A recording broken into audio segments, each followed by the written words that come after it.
ever. Now, here's the voice of the Tigers, Mike Kelly. We're at Buffalo Wild Wings on Columbia's southwest side. Good evening and welcome to Tiger Talk here on the Tiger Network from Learfield Sports. Missouri football coach Gary Pinkel is alongside his team, ranked number 17 in the country this week. Tigers won their 5th consecutive game on Saturday as they went to Knoxville, Tennessee, and knocked off Tennessee by the score of 29-21, snapping the Volunteers' 2-game winning streak. Missouri keeps intact its hopes of repeating as the SEC East champion as the Tigers improve to 6-1 in the SEC. Coming up this Friday, Arkansas comes to town as the Razorbacks at 6-5 are 2-5 in the SEC. Again, it's a 1:30 kickoff. Our coverage on the Tiger Network begins at 11:30. Tiger Walk this week is at 11:15. There are still some tickets available. General admission 4-pack for only $100. It is Senior Day, so pay tribute. We will pay tribute to the 21 Missouri seniors. It also is the annual blackout game. So if you don't have your tickets, you can go to mutigers.com or you can call 1-800-CATPAWS while supplies last. Also, yesterday, Missouri's Marcus Golden was named the Walter Camp National Defensive Player of the Week. And this evening, he followed it up by being named as the SEC Defensive Player of the Week for his performance against Tennessee. So congratulations to that senior from Missouri. Again, the final score was 29-21. Coming up at the bottom of the hour in our players segment, we'll have a couple of players, a couple of offensive linemen, a junior from Allen, Texas. Starting offensive guard Brad McNulty will join us. And a starting junior tackle from Canadian, Texas, Taylor Chappell will join us as well. So you get a chance to meet those two Tigers coming up at the bottom of the hour. Gary Pinkel is alongside. Great to see you. How are you tonight? I'm doing good. Good. Just got done with practice. You did. You had made a little adjustment. Normally you wouldn't practice on Monday. Yeah, everything changes now. We had to get on a game week mode here. So today was not Monday for our football team. Today was Tuesday. Mm-hmm. And tonight is Tuesday night. And tomorrow, Tuesday, is Wednesday. And I can keep going there. But so that's what we have to do. Is Tuesday practice, then a Wednesday, then Thursday, then Friday is Thanksgiving Day. Thursday is Thanksgiving Day. That's a Friday for us. And Saturday is Friday. So you guys got all that down? So, but for us, honestly, we do that same thing in a bowl game. Mm-hmm. We'll back it up right up to. Well, that's when we start our practices. We'll back it up from when the game is at the bowl game, and then we'll go Friday, Thursday, so we have it in game week mode all the time. So, anyway, we had good practice today and preparation. We call it the short week schedule, and it's fun to play in a game, like this. And proud of our football team for competing the way they've competed. Well, they did compete at a very high level on Saturday as they score 14 points or 13 points in the fourth quarter and knock off Tennessee before 95,000 fans at Neyland Stadium, 29-21. What'd you like the most about that outcome other than the victory? Just the workmanlike nature in which your team operated? Well, it's hard to win, and in the fourth quarter, we did really did well, and got those two back-to-back touchdowns. Had a 16-point lead at that point. Obviously we had some kicking problems and. Which really, it would have been a 3-score game if we wouldn't have had those problems. And so that kind of magnified all that drama at the end of the game. And the good news, they got all that right, but it was a really good win. So there's nothing easy about winning there. It's 105,000 people can be in that stadium, been there before. And they were there, and their teams have much improved. They have a really good football team. So that was a great win for our football team, and as every win is. And we've had to win week in, week out to stay in the hunt here, and we have. So I'm pleased with that. Your team has won 5 consecutive games, and if you go back to Saturday though, and just look at what. From a defensive standpoint, let's start there. This is a Tennessee team that was red hot. They were averaging over the last 2 games more than 500 yards of total offense and scoring more than 40 points a game. Yeah. You held them to 279 yards of total offense. Yeah. And really until late, they only had 1 offensive touchdown. Well, they had 14 points, really, because they had the fake field goal thrown in there, too.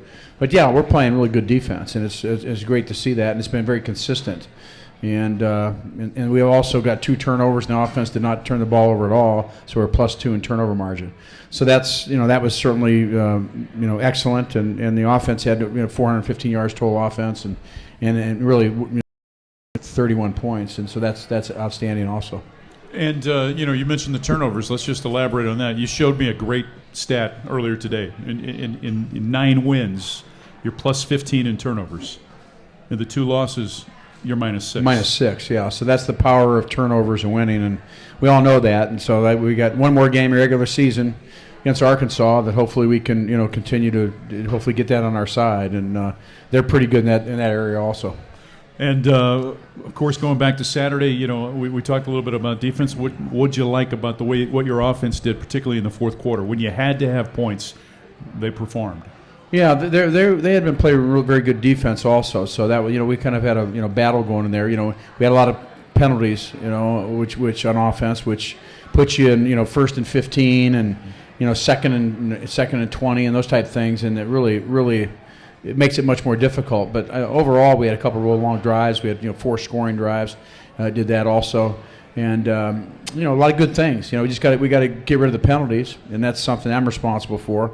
And we do that, and certainly our continuity is a lot better, and we had certainly quite a bit of balance in running and throwing the football. Well, when you threw it to Jimmy Hunt had a huge touchdown reception for you, and so did Bud Sasser. Yeah, it was in 75 yards, and then we had one earlier. We dropped one in the end zone. Mm-hmm. So I mean, we were doing some good things, and again against a defense that puts a lot of pressure on the quarterback, and they've been really playing well on the defensive side of the football also the last few weeks. So it was a lot of great things. So I'm really pleased with our football team. What's it like as you've watched this fan base continue to grow in terms of the number of people that travel on the road, and since you arrived, your players very respectful to those that show up.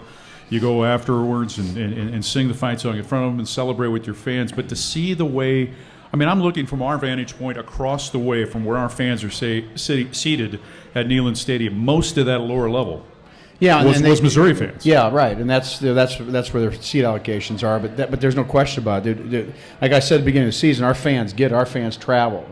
We had to become SEC fans also. We had to make adjustments football-wise, coaching, and our fans. But our fans travel, and there's a lot of great places to go, and most of them are south. So I think that's not better than going up to Iowa State. No, nothing against Iowa State or Nebraska, but certainly our fans had to get it, and they get it, and that's really helped us on the road having our fans there. There's no question about that. I'm very appreciative of that. And for the second consecutive season, you go unbeaten away from home, extending the road winning streak to a school record 10 consecutive wins on Saturday.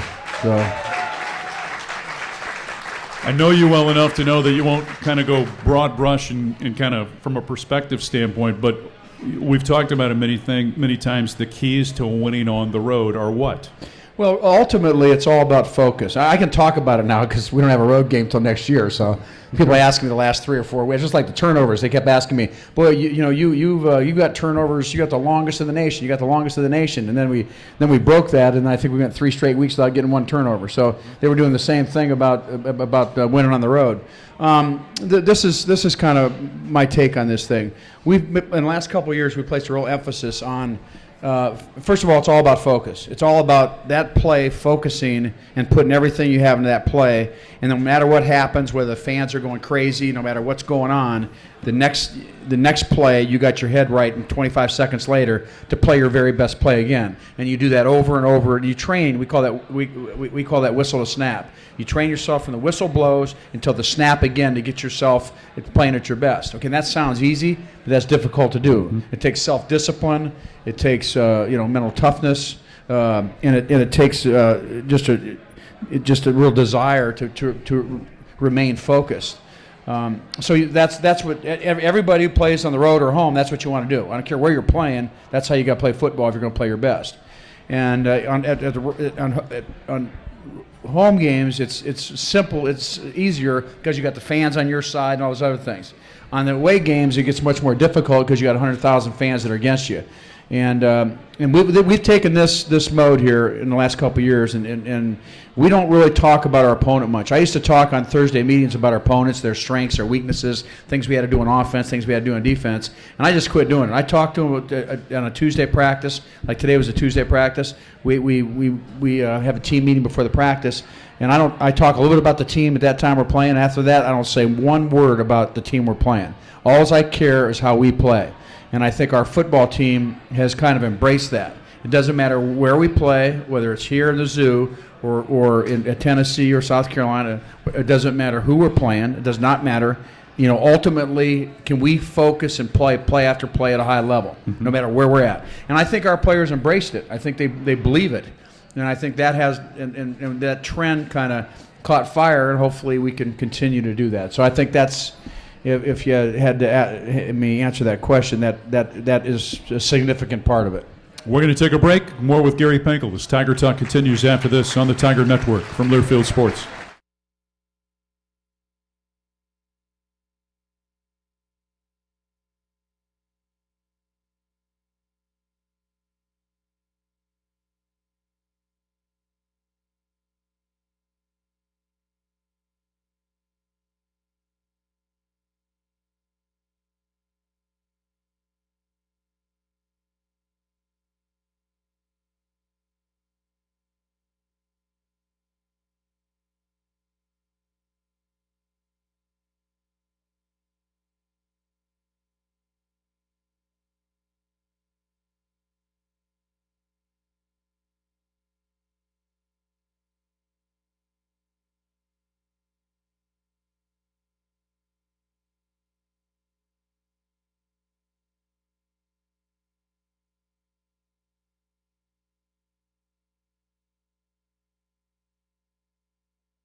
Dobbs out of the shotgun, wants to throw, straight drop, looking left, pumps, bumps, now avoids a tackler hit, and he's going to be dragged down in midfield by Marcus Golden.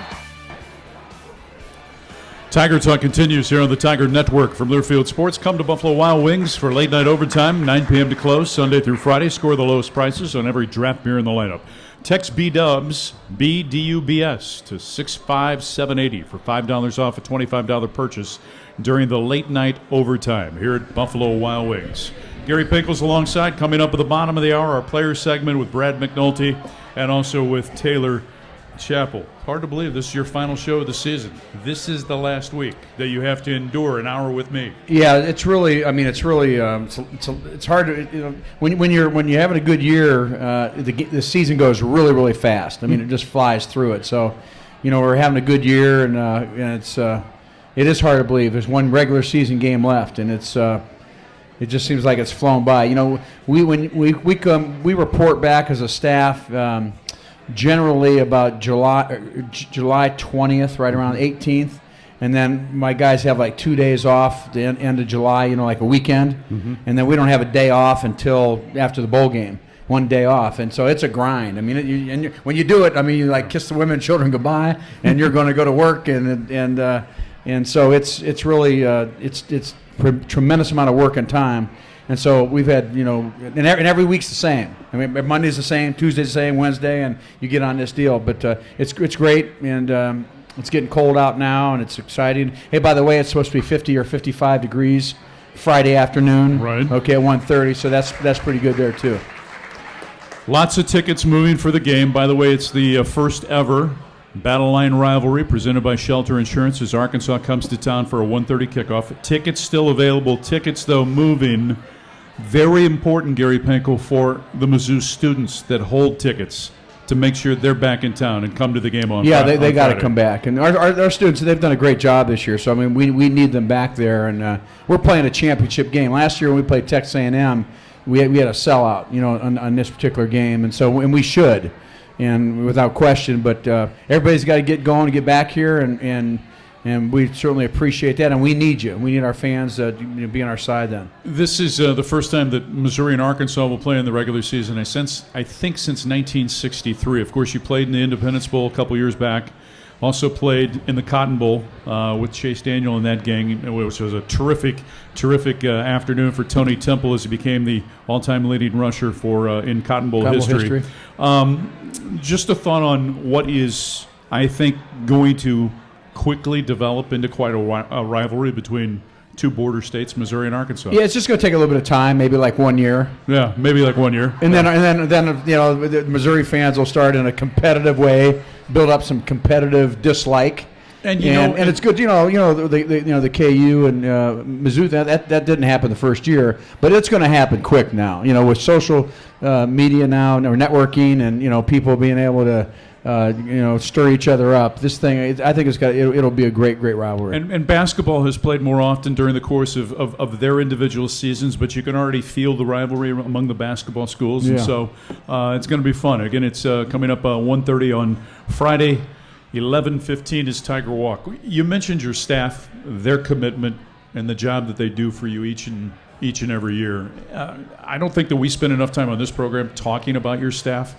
I know you're very proud of them, and you just think of the little subtle things that go on during the course of the season, little adjustments that are made on both sides of the football. Yeah. Elaborate just on the collaboration with those guys. It's we all got to work as a team together, and I've been with these guys for a long time, and we're attention to detail. It's about the game planning. It's about getting your players to play their best. It's about getting your players after we lose a game back, positive attitude, working to make themselves better. And every coach has their responsibility in these different positions. And then Josh Henson with the offensive team, and Steck with the defensive team, and the staff, those staffs.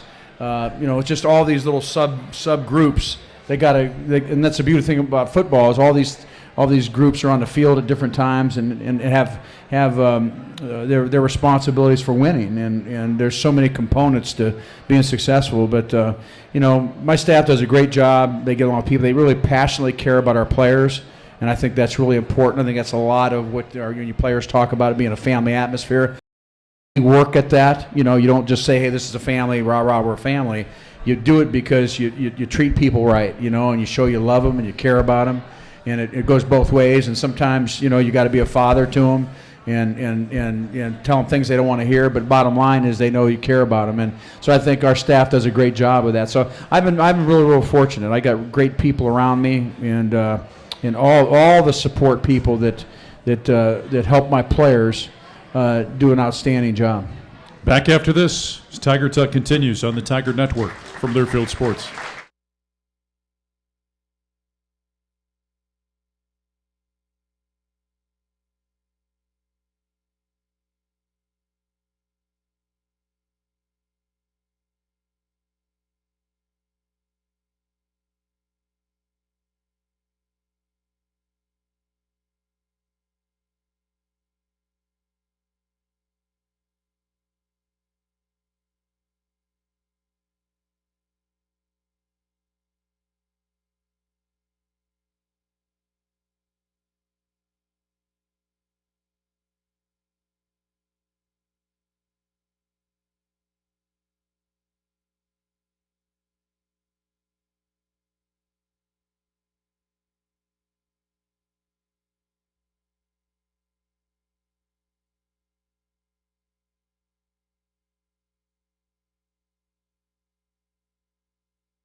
Moth goes under center with Murphy, the running back. Polkin comes in motion left. 7 in the box for Tennessee. Turn, hand it right side. Murphy bounce it outside. Touchdown, Missouri.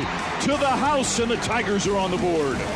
Tiger Talk continues here on the Tiger Network from Learfield Sports. I'm Mike Kelly, Coach Gary Pinkel alongside. Short segment here, then we'll get to our players segment with Brad McNulty and also Taylor Chappell. You ran the ball for 180 yards against Tennessee. Yeah. Running the ball's important to us, and I think it's really helped us. I think it helps our, we just kind of adjusted things offensively a little bit, but yet, I think it was good. It was good blocking up front by your offensive line, and they were a really good defense. We're going to play a real good defense this week too, but they were a really good defensive football team. We know about Murph. We know about Russell Hansbrough. What is Ish Witter doing to get more playing time right now? Well, we just have to kind of control that. Obviously, we're going to lean on the two with the most experience. Right. But he still has, his role, and we're trying to get him a little more playing time every week. He's got a lot of quickness and speed. He looks like our guys out there, and it's kind of neat to see that. He also has good hands like those other guys do too. So Ish Witter is a guy that I think really will do a outstanding job as he matures. Our players segment presented by Farmland Foods is up next as Tiger Talk continues on the Tiger Network from Learfield Sports.